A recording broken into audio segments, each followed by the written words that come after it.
میرے ذہن میں، آپ کے ذہن میں ماشاء اللہ مجھ سے بھی زیادہ بہت سے مطالب آتے ہوں گے، وہ حدیث مجھے یاد آتی ان کے صدق کے بارے میں، جو عظیم گواہی نبی اکرم صلی اللہ علیہ وآلہ وسلم دے رہے ہیں۔ نبی یوں فرمائے، جو کہ عقل کل ہیں، جو کہ علم کل ہے، وہ فرماتے ہیں کہ آسمان میں کسی ایسے فرد پر سایہ نہیں ڈالا سوائے ابوذر کے۔ کیسا فرد؟ کہ ابوذر سے زیادہ کوئی سچا، اصدق لہجتاً ہو، یعنی لہجہ اور سخن اور گفتار میں ابوذر سے زیادہ سچے شخص پر آسمان نے سایہ ہی نہیں ڈالا۔ یعنی ان کی سچائی، ان کی وہ خلوص، ان کی درایت، ان کا ایمان، ان کا یقین اس مقام پر ہے کہ یوں کہا جا رہا ہے، وہ بھی نبی اکرم صلی اللہ علیہ وسلم کی جانب سے یہ ٹائٹل آپ کو ملنا بہت ہی عظیم اگین ایک فضیلت ہے۔ اسی لیے آپ کا شمار جو ہے وہ ارکان اربعہ میں سے ہو رہا ہے۔ ارکان اربعہ کیا تھا؟ ہم ایک دفعہ ذکر کر چکے نا۔ ارکان اربعہ یعنی وہ اصحاب جنہیں 4 ارکان کا لقب دیا گیا۔ کون کون سے اصحاب تھے؟ جی بالکل ہمیں یاد ہے، اور یوتھ کو بھی یاد ہوں گے۔ میں چاہتی ہوں کہ ہم سب مل کے خیر کو بتائیں۔ حضرت سلمان فارسی، حضرت ابو ذر غفاری، حضرت مقداد اور حضرت عمار یاسر۔ ماشاء اللہ، تو کتنی بڑی بات ہے کہ ان کو ٹائٹل کیا ملا؟ ارکان اربعہ، یعنی یہ رکن کی طرح، پلرز کی طرح ہیں۔ یعنی یہ اچھا، اب وہی ایک سوال جو ایک مرتبہ ہمارے لاسٹ کسی ایپیسوڈ میں ہماری ایک سسٹر نے پوچھا تھا کہ غیر معصوم ہوتے ہوئے ہم اپنے آپ کو کیسے معصومین کے قریب لے جائیں؟ تو اصحاب کی یہ زندگی ہمیں بتا رہی ہے کہ یہ غیر معصوم ہیں، لیکن اپنے آپ کو اس مقام تک پہنچایا کہ ان کو یہ ٹائٹل ملا نا۔ ٹائٹل کیا مل رہا ہے؟ کہ وہ اس زمین کے رکن ہیں، پلرز ہیں، اور یہ بہت ہی عظیم ٹائٹل ہے۔ اچھا، ایک وجہ جو بتائی جاتی ہے کہ یہ ارکان اربعہ انہیں کیوں کہا گیا، سب سے بڑا امتحان ان اصحاب نے دیا ہے۔ وہ امتحان رحلت نبی اکرم صلی اللہ علیہ وسلم کے بعد کا ہے، کیونکہ وہ سب سے بڑا موڑ تھا تاریخ میں، اور وہ ایک بہت انقلابی دور تھا، اور ایک تاریخ اسلام میں وہ ایک بہت ہی حساس دور تھا۔ اس دور میں جو امتحان میں کامیاب ہوئے انہیں ارکان اربعہ کا لقب ملا۔ وہ کیا تھا؟ کہ وہی ولایت امیر المؤمنین پر ثابت قدم رہنا، ٹھیک ہے؟ کیونکہ بہت سے لوگ صحابی تو تھے، ٹھیک ہے، سن رہے تھے، حدیثیں صرف یاد کرنا، نوٹ کرنا اور آگے بتانا شاید اتنی بڑی فضیلت نہ رکھتی ہو، مقام نہ رکھتا ہو۔ یہاں ہمیں نظر آتا ہے کہ کیونکہ یہ 4 نورانی شخصیات ایسی تھیں جنہوں نے ایک لمحہ، ایک سیکنڈ کے لیے بھی دامن ولایت امیر المومنین کو نہیں چھوڑا، اس لیے انہیں ارکان اربعہ کا لقب ملا۔ تاریخ نے لکھا ہے کہ رحلت نبی کے بعد بہت سے لوگ یہ بھی سوال کرتے ہیں نا کہ کیوں امام علی علیہ السلام نے کوئی سٹیپ نہیں لیا، ٹھیک ہے، آپ کیوں خاموش رہے ہیں؟ تو جواب بہت تفصیلی موجود ہے۔ ایک مثال وہ یہ ہے کہ کہتے ہیں کہ امیر المؤمنین علیہ السلام رات کو اصحاب کے گھروں میں جاتے تھے نا، اور انہیں یاد دلاتے تھے اپنی ولایت اور امامت کے بارے میں جو احادیث اور جو واقعہ غدیر خم کا۔ اور آپ نے جب ایک ایک صحابی کے در کو کھٹکھٹایا اور وہاں پر دعوت امامت اور ولایت دی، تو کہتے ہیں 40 صحابیوں نے، اصحاب نے کہا کہ ہم آپ کے ساتھ ہیں، ہم آپ کی بیعت کرتے ہیں اور ہم آپ کا ساتھ دیں گے۔ تو آپ نے فرمایا کہ اگر تا دم مرگ میرے ساتھ رہنا ہے تو صبح جو ہے وہ بال اپنے تراش کے میرے پاس آنا۔ تو جب رات کو آپ دعوت دیتے تو صبح صرف اور صرف 4 افراد آئے ہوئے تھے، 40 میں سے 4 آتے، اور 4 یہی ارکان تقریباً اربعہ آئے۔ دوسری رات پھر آپ نے یہی میسج دیا، بتایا، روایات نبی کو ان کے سامنے دوبارہ سے یاد دہانی کی، اور سب نے وعدہ کیا، لیکن جب پریکٹیکلی صبح دیکھتے تو پھر 4 افراد، تیسری رات پھر یہی ریپیٹ ہوا۔ تو اس سے پتہ چلتا ہے کہ ان 4 افراد میں سے ابو ذر غفاری بھی ہیں، یعنی یہ وہ ہستیاں تھیں جو محکم اور استقامت کے ساتھ جو ہے، صبر و تحمل کے ساتھ جو ہے ولایت امیر المؤمنین کے ساتھ رہیں۔ اور اسی وجہ سے کیونکہ سیرت نبوی پر عمل کر رہے تھے، یہ نبی نے جس کو وصی کہا اس کے نقش قدم پر چل رہے تھے، تبھی آپ کو ایک وجہ یہی تھی کہ آپ کو تبعید کیا گیا، آپ کو جلا وطن کیا گیا۔ آپ ابو ذر غفاری جب صحرائے ربضہ کی طرف گئے تو وہاں بھی آپ خاموش نہیں رہے، کیونکہ کہتے ہیں نا ابو ذر غفاری کی زبان، لسان ترجمانی کرتا ہے پورے وجود کا، ان کے لسان، ان کی صداقت، ان کی سچائی اتنی، اور ان کی احادیث کا بیان کرنا، اور ان میں جو جرأت تھی اور شجاعت تھی، وہ ہزاروں تلواروں سے زیادہ دشمنان حقیقی اسلام کے لیے وہ بہت گرا تھا، اس لیے وہ برداشت نہیں کر سکے اور آپ کو جلا وطن کیا۔ اچھا، جب آپ ربضہ میں بھی تھے تو وہاں پر بھی آپ خاموش نہیں رہے۔ دیکھیں ابن ابی الحدیث نے ایک روایت نقل کی ہے، اور وہ نقل کرتا ہے ابو رافع سے جو کہ صحابی پیغمبر ہے۔ ابن ابی الحدیث کو آپ لوگ جانتے ہیں؟ ابن ابی الحدیث جو ہیں وہ سنی رائٹر ہیں، جی اہل سنت کے بہت عظیم، جی اہل فکر، اہل قلم، اور جنہوں نے نہج البلاغہ کی شرح لکھی ہے۔ صحیح، بالکل، ہاں، نہج البلاغہ وہ لکھتے ہیں شرح ابن ابی الحدید معتزلی، ٹھیک ہے۔ یہ لکھتے ہیں کہ ابو رافع، یہ ہم صرف بریکٹ میں تھوڑا سا انفارمیشن بتا رہے تھے کہ یہ لکھتے ہیں کہ ابو رافع جو ہے صحابی پیغمبر ایک مرتبہ ابو ذر کی عیادت کے لیے اس صحرا میں جاتے ہیں، ربضہ میں، تو وہاں بھی ابو ذر ایک ہی وصیت کرتے ہوئے نظر آتے ہیں۔ ان کو یہ غم نہیں ہے کہ میں یہاں کیوں تنہا ہوں اور مجھے کیوں جدائی اور یہ جلا وطنی، اور وہ بھی مدینہ کو چھوڑنا کوئی آسان کام ہے؟ آپ خود سوچیں مدینہ کو کیسے چھوڑا ہے، جبکہ وہاں وصی رسول بھی ہے، ان کی دیدار بھی نہیں مل رہی، حسنین علیہ السلام بھی ہے، یعنی جناب ابو ذر جو کہ حسنین کی مدح و ثنا، علی کی مدح و ثنا میں روایات ان کے قلب، ان کے دماغ، ان کے پورے وجود میں موجزن ہے اور جوش مار رہا ہے، اور وہ چاہ رہے ہیں کسی طرح ان خوبصورت نورانی وحی کے کلام کو لوگوں تک پہنچاؤ، بےتاب ہے تبلیغ اور امر معروف کرنے کے لیے۔ ایسی ہستی کو ان کی زیارت سے بھی محروم رکھا جا رہا ہے، اور روایات کو نقل کرنے سے بھی محروم رکھا جا رہا ہے، اور اتنے صحرا میں، لیکن اس کے باوجود اس خوبصورت واقعے کو ہم جاری رکھیں گے، لیکن اس وقت وقت بریک کا ہوا ہے۔ اگر آپ یہ خوبصورت واقعہ پورا سننا چاہتے ہیں تو آپ ہمارے ساتھ رہیے، ہم بریک کے بعد دوبارہ آپ کی خدمت میں حاضر ہوتے ہیں۔ لا إله إلا الله الملك الحق المبين۔ ویلکم بیک ویئرز، گفتگو ہو رہی ہے حضرت ابو ذر غفاری کے حوالے سے۔ بریک پر جانے سے پہلے خانم ہمارے ساتھ ایک خوبصورت سا واقعہ شیئر کر رہی تھی، پلیز کیری آن۔ جی، شہر ربضہ یا صحرائے ربضہ ہے، اور وہاں پر جناب ابو ذر اور ان کی عیادت کے لیے کچھ اصحاب آئے ہیں، اور وہاں بھی جناب ابو ذر خاموش نہیں ہیں، اور وہی اپنے روایات کی نقل اور ان کی بیان میں مصروف ہے، مشغول ہے۔ یعنی یہ جو اتنا پیارا کام ہے حدیث کا بیان کرنا، اور بریکٹ میں بتاتی جاؤں کہ حدیث میں ہے نا، من حفظ علی امتی 40 حدیثا بعثہ اللہ یوم قیامت فقیہا عالما، کہ ابو ذر کی زندگی سے ہم یہ ضرور سیکھیں کہ احادیث سے محبت کرنا اور احادیث کو پھیلانا، کیونکہ روایت میں کہ جو 40 سینگز آف معصومین کو یاد کر لے پورے وجود کے ساتھ، نہ کہ صرف زبان میں، اور خود انجوائے کرے اور دوسروں کو بھی انجوائے کروائے، تو ایسا شخص قیامت کے دن فقیہ اور عالم مشہور ہو سکتا ہے، جو کہ انبیاء کے بعد سب سے ہائی رینک ہے، یعنی جہاں پہ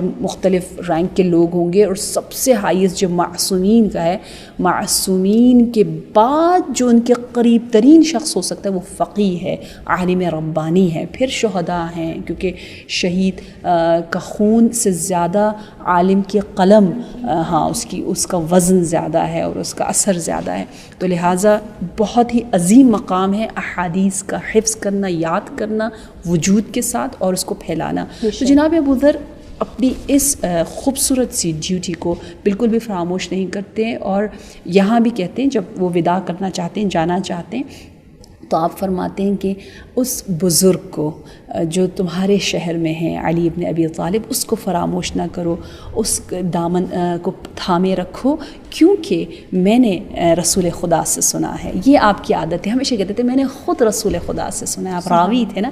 میں نے رسول خدا سے سنا ہے کہ انہوں نے امام علی سے یوں کہا، انت اول من آمن بی اول من یصافحنی یوم القیامہ. اے علی تو سب سے پہلا شخص ہے جو مجھ پر ایمان لایا، سب سے پہلا شخص ہی تو ہوگا جو قیامت کے دن مجھ سے مصافحہ کرے گا، یعنی ہاتھ ملائے گا. انت الصدیق الاکبر، انت الفاروق الذی یفرق بین الحق والباطل، انت یعصوب المؤمنین والمال یعصوب الکافرین. اے علی تو مؤمنوں کا رہبر ہے اور لیڈر ہے اور قابل فخر ہے، جبکہ کافروں کا رہبر اور ان کا لیڈر عملاً جو ہے مال ہے، دیکھیں دولت ہے.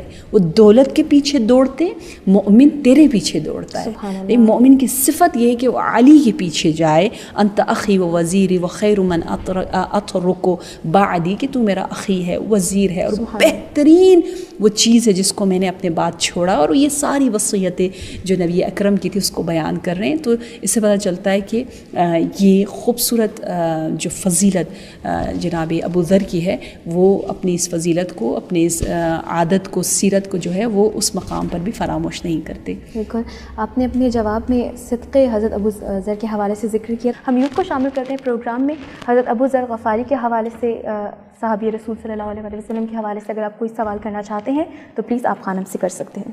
میمونہ آپ نے واقعہ شیئر کیا تو مجھے اس واقعے میں ایک بہت اچھی بات جو مجھے فیل ہوئی وہ یہ تھی کہ جتنا بھی زیادہ کرٹیکل مومنٹ تھا اور حضرت ابو ذر غفاری نے سچ کا ساتھ دیا، تو اس سے ان کا توکل جو اللہ پر تھا اور اللہ کی ذات پر توکل تھا وہ ظاہر ہوتا ہے کہ وہ کتنا زیادہ رب ذوالجلال پر توکل کرتے تھے. اور اسی وجہ سے ان کی اس توکل کی وجہ سے ان کے سارے معاملات جو ہیں وہ اچھے طریقے سے انجام پا جاتے تھے. بالکل، بہت خوبصورت بات آپ نے اس حوالے سے کی.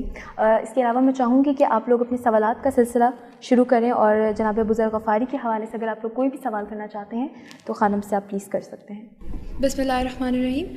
خانم آپ سے ایک سوال کرنا چاہ رہی تھی. جیسے کہ ہم نے پچھلے پروگرام میں اس بارے میں ڈسکس کیا تھا کہ رسول اللہ صلی اللہ علیہ وسلم نے چند اصحاب کو اپنے اہل بیت میں سے قرار دیا تھا، اور ان میں سے حضرت ابو ذر غفاری بھی ایک ہیں. تو وہ کون سی ایسی بیسک صفات تھیں جن کی بنا پر ان کو اہل بیت میں شامل کیا گیا؟ ایک بہت بڑا مرتبہ ہے یہ، تو وہ کون سی صفات تھیں؟ جی، آپ کے سوال سے مجھے وہ حدیث یاد آئی جو کہ مشہور ہے. نبی اکرم صلی اللہ علیہ وآلہ وسلم نے ایک بہت بڑی نصیحت کی ہے جناب ابو ذر کو. ٹھیک ہے، وہ کتاب کافی 2-3 والیومز پر بھی چھپی ہے. وہ نصائح، وہ پھند، وہ نصیحت، وہ ایڈوائزز جو پروفٹ کر رہے ہیں ابو ذر سے، کہ جناب ابو ذر نے ایک دفعہ دیکھا مسجد نبوی میں کہ نبی اکرم تشریف فرما ہے اور امام علی اور کوئی بھی نہیں ہے. مدینہ العلم ہے اور باب العلم. اب فوراً جناب ابو ذر کے جیسے کہنا منہ میں پانی آیا کہ واو اتنا اچھا موقع ہے، چلیں. فوراً آپ نے سوال کیا اور کہا کہ یا رسول اللہ مجھے کوئی نصیحت کیجئے، مجھے کچھ بتائیے، حکمت، وزڈم، علم، نور، ایمان کی باتیں.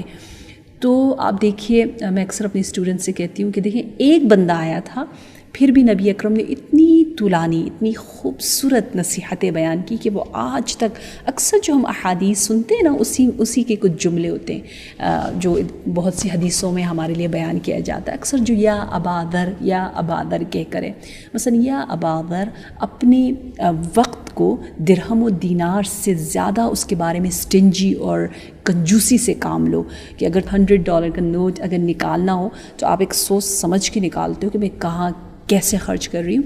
اس سے زیادہ اپنا 1 منٹ 1 گھنٹہ جو آپ دے رہے ہو، اسپینڈ کر رہے ہو، اس کے بارے میں آپ کو بہت کنسیڈر کرنا چاہیے کہ یہ میں 1 گھنٹہ مثلا ٹی وی کے اس چینل کے ساتھ یا فلاں کے ساتھ چیٹ کرتے ہوئے گزار رہی ہوں، تو یہ میں نے کیا دیا اور کیا لیا. ٹھیک ہے، بہت کنجوس رہو، بہت بخیل رہو، بخل سے کام لو.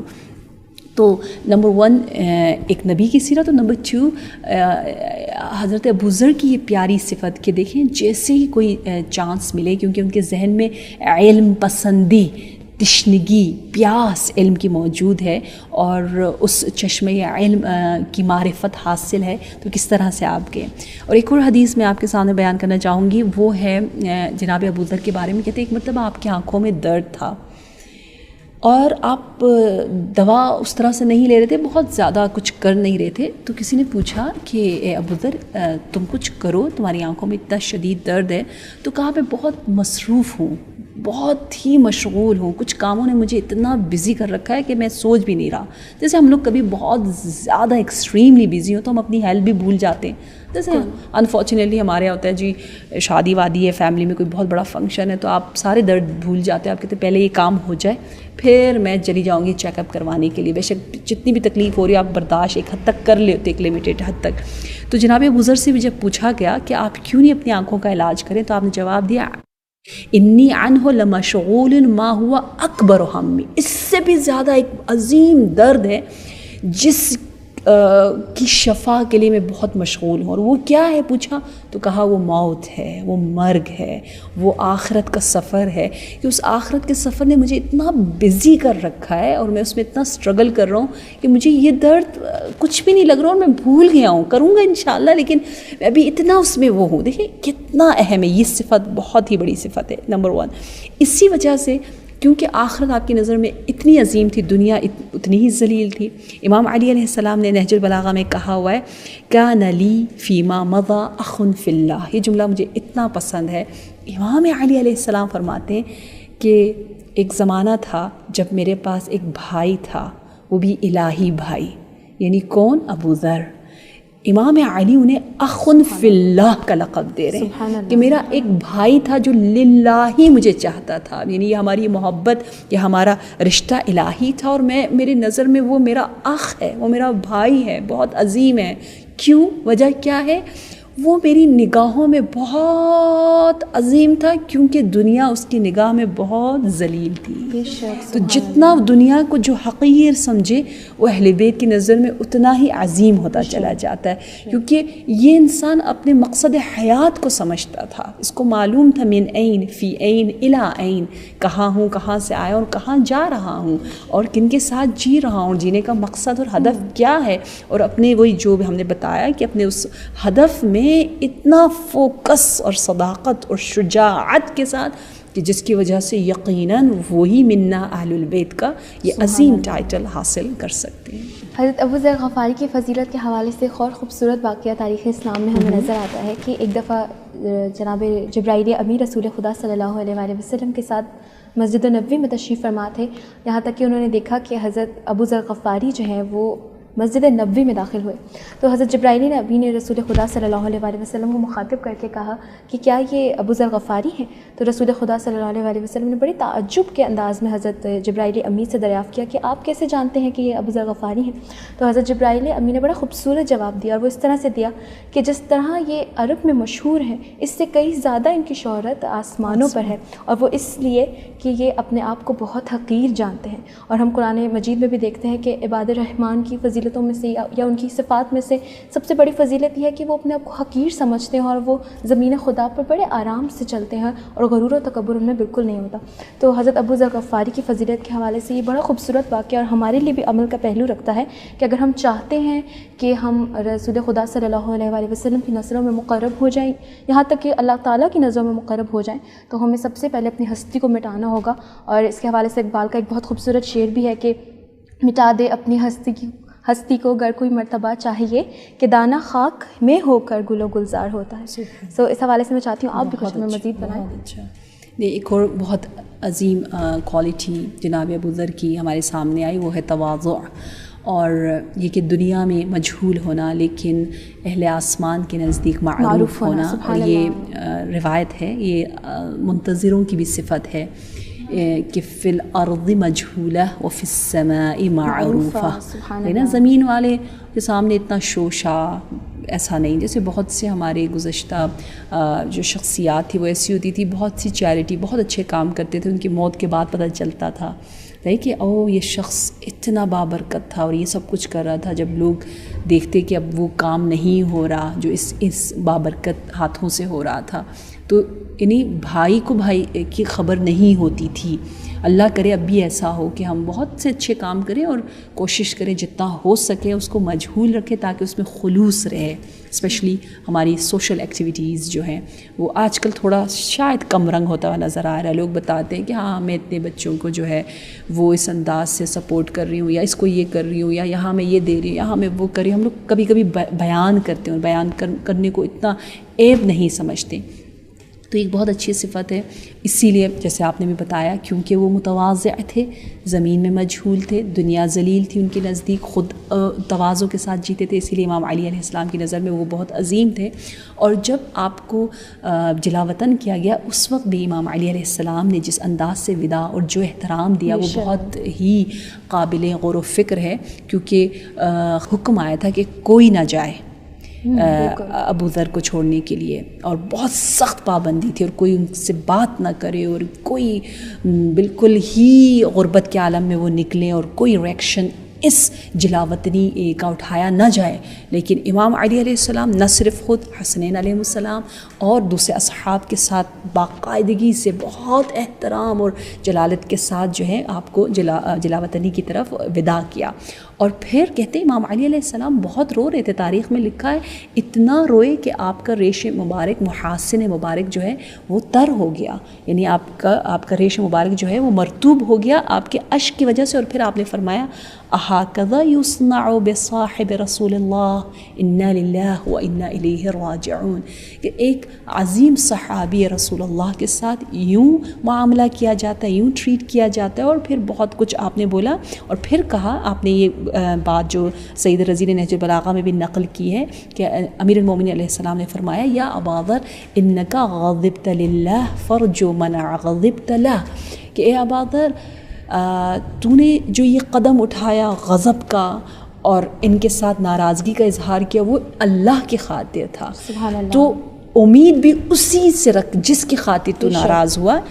اور یہ لوگ ڈرتے تھے اپنی دنیا کی خاطر تجھ سے, اور تم ان سے بیزار تھے اپنے دین کی خاطر. یہ بہت فصاحت و بلاغت کے ساتھ بہت پیارے جملے کہ تو ہے الہی اور تیری امید جو ہے وہ رب پر ہی ہونی چاہیے.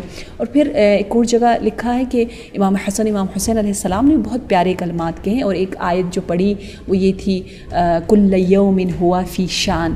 ابو ذر کو سکون اور اطمینان اور امید دلانے کے لیے یہ امید بھری آیت پڑھی کہ یا ابو ذر, قرآن میں خدا نے کہا ہے کہ ہر روز خدا ایک نئی کرشمہ سازی میں مصروف ہے, یعنی ہر روز ہمیں نا امید نہیں ہونا چاہیے.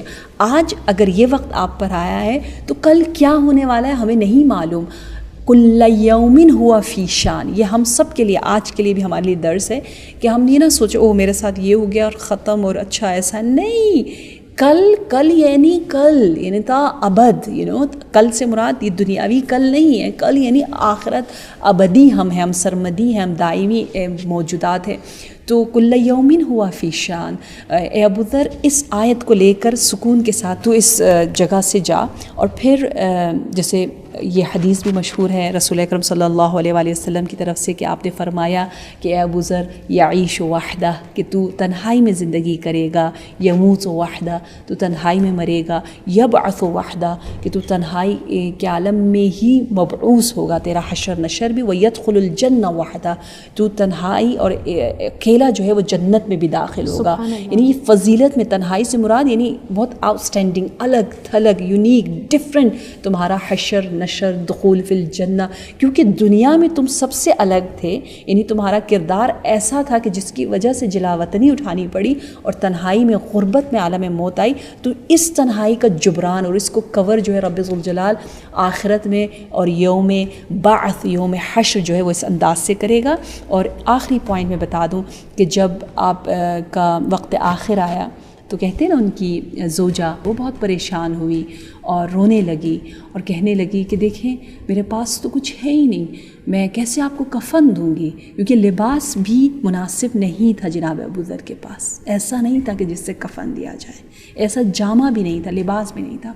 تو جناب ابو ذر بڑے مطمئن نظر آ رہے, اتنے مطمئن کہ اپنی زوجہ کو بھی اطمینان دلا رہے اور کہہ رہے ہیں کہ پتہ ہے میں نے نبی سے سنا کہ ایک مرد مرے گا ایسی زمین پر اور اس کو جو ہے وہ مؤمنین کا ایک گروپ جو ہے وہ تشییع کرے گا اور اس کے کفن و دفن کا انتظام کرے گا. اور پھر ابو ذر کہتے ہیں جس گروپ میں نبی اکرم نے یہ بات کہی تھی ہم سب کے سب جو اس گروہ میں تھے سب دنیا سے جا چکے, میں ہی باقی رہ گیا, وہ میں ہی ہوں, میرے ہی بارے میں نبی نے بشارت دی. اتنا یقین نبی کی بشارت پر, سچا ایمان ہے ابو ذر کا. اسی لیے آپ کا ایمان جو ہے وہ رنگ لایا, اور کہتے ہیں کہ جیسے یہاں پر آپ کی رحلت ہوئی وہاں سے ایک گروہ جو ہے وہ ظاہر ہوا, اور اس گروہ میں بھی ایک بہت تفصیلی واقعہ ہے کہ وہ کفن کیسا کفن تھا, ایک خاص لباس تھا, ایک عجیب. دیکھیں رب پر اگر آپ توکل کریں نا, اگر آپ اپنی زندگی اللہ کے مطابق چلائیں تو اللہ خود آپ کا ٹائم ٹیبل, آپ کا عاقبت, آپ کی عاقبت, آپ کا اینڈنگ, آپ کی دنیا آخرت سب کچھ سنوار لیتا ہے. جناب ابو ذر کی زندگی سے ہمیں ان کے صدق, ان کے خوف, ان کی ایمان اور ان کی شجاعت, تواضع اور یہ تمام صفات ملتی ہیں. خدا کرے ہماری زندگی بھی ابو ذری زندگی بنے انشاءاللہ. آمین یا رب العالمین. اسی خوبصورت میسیج کے ساتھ خانم آپ کا بہت بہت شکریہ پروگرام میں تشریف لانے کا. آج کی ڈسکشن یقیناً ہمارے لیے عمل کا پہلو رکھتی تھی, اور ہم دعا کرتے ہیں کہ یہ ہمارے لیے مؤثر ثابت ہو اور ہم اس قابل بنے کہ ہم حضرت ابو ذر کی سیرت کو اپنی زندگی میں عمل پیرا کرنے کی توفیق انشاءاللہ. اسی کے ساتھ یوتھ آپ سب کا بھی بہت بہت شکریہ. اور خواہر سمانہ اور خواہر عافیہ تو میرے ساتھ یہ شیئر کر رہی تھی کہ آج کا پروگرام ان لوگوں کے لیے بہت انفارمیٹیو تھا, اور اس سے پہلے کہ انہوں نے تمام روایات نہیں سنی تھی. So thank you so much for you are coming in the programme.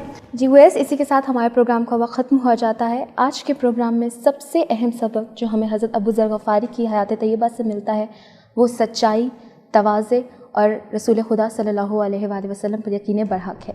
ویس اسی کے ساتھ ہمارے پروگرام کا وقت ختم ہو جاتا ہے. ہم آپ سے اجازت چاہتے ہیں. امید ہے کہ آج کا پروگرام آپ کو پسند آیا ہوگا. نیکسٹ ایپیسوڈ میں آپ سے پھر ملاقات ہوگی. مجھے اجازت دیجیے. اللہ حافظ.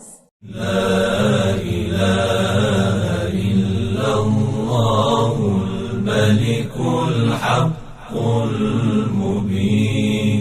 لا إله إلا الله الملك الحق المبين. لا إله إلا الله الملك الحق المبين.